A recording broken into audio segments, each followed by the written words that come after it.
लेकिन उस लकड़हारे ने निर्भीक होकर जवाब दिया, अजी कष्ट कैसा, ये तो अपना पुश्तैनी काम है। मेरे पिता और दादा भी यही काम करते थे। मैं तो बचपन से ही इस काम में लग गया था, इसलिए मुझे तो कोई कष्ट नहीं होता। लकड़हारे का ऐसा जवाब सुनकर ज्योतिष विदुषी का चेहरा उतर गया। रही सही आशा कि किरण भी डूबती नजर आई। उसकी समझ में नहीं आ रहा था कि ऐसा कैसे हो सकता है।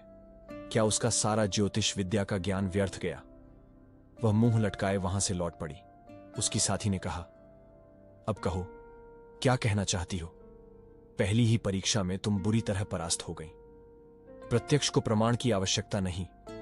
ज्योतिष विदुषी संशय में भरी रहकर बोली, मगर इस बात को कैसी मान लूं? यह लक्षण तो इतना प्रबल है कि साधारण से साधारण ज्योतिष ज्ञान की पुस्तक में मिल जाएगा। इसलिए प्रमाण के लिए मैं एक पांव और देखना चाहूंगी। यदि उस पांव में विपरीत लक्षण मिले तो मैं समझूंगी कि मेरा पुस्तकों से प्राप्त ज्ञान झूठा है, ज्योतिष ज्ञान झूठा है। मेरे पास ज्योतिष ज्ञान से संबंधित जितनी भी पुस्तकें हैं, मैं उन सबको जला दूंगी। मित्र, तुम्हें मेरा साथ देना होगा। तुम्हें मेरे साथ उज्जैन नगरी चलना होगा। लेकिन क्यों? दूसरी विदुषी ने आश्चर्य से पूछा।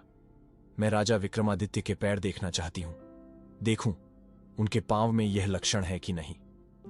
मुझे कोई आपत्ति नहीं, मित्र विदुषी ने कहा। उसी समय दोनों विदुषियां उज्जैन नगरी के लिए निकल पड़ीं। राजमहल पहुंचकर दोनों विदुषियों ने सैनिकों से राजा से मिलने की इच्छा व्यक्त की। राजा की ओर से तुरंत आज्ञा प्रदान कर दी गई। राजा विक्रमादित्य उन्हें एकांत में ही मिले। ज्योतिष विदुषी ने राजा के समझ विनम्रता से आग्रह किया, राजन, मैं आपके पैरों के तलवों को देखकर उनमें मौजूद लक्षण से संतुष्ट होना चाहती हूं। राजा के चेहरे पर मंद मंद मुस्कान बिखर गई। उन्होंने निरीक्षण के लिए अपना पैर आगे कर दिया। उसे यह देखकर जबरदस्त धक्का लगा कि राजा के पैरों में वैसा कोई लक्षण नहीं था।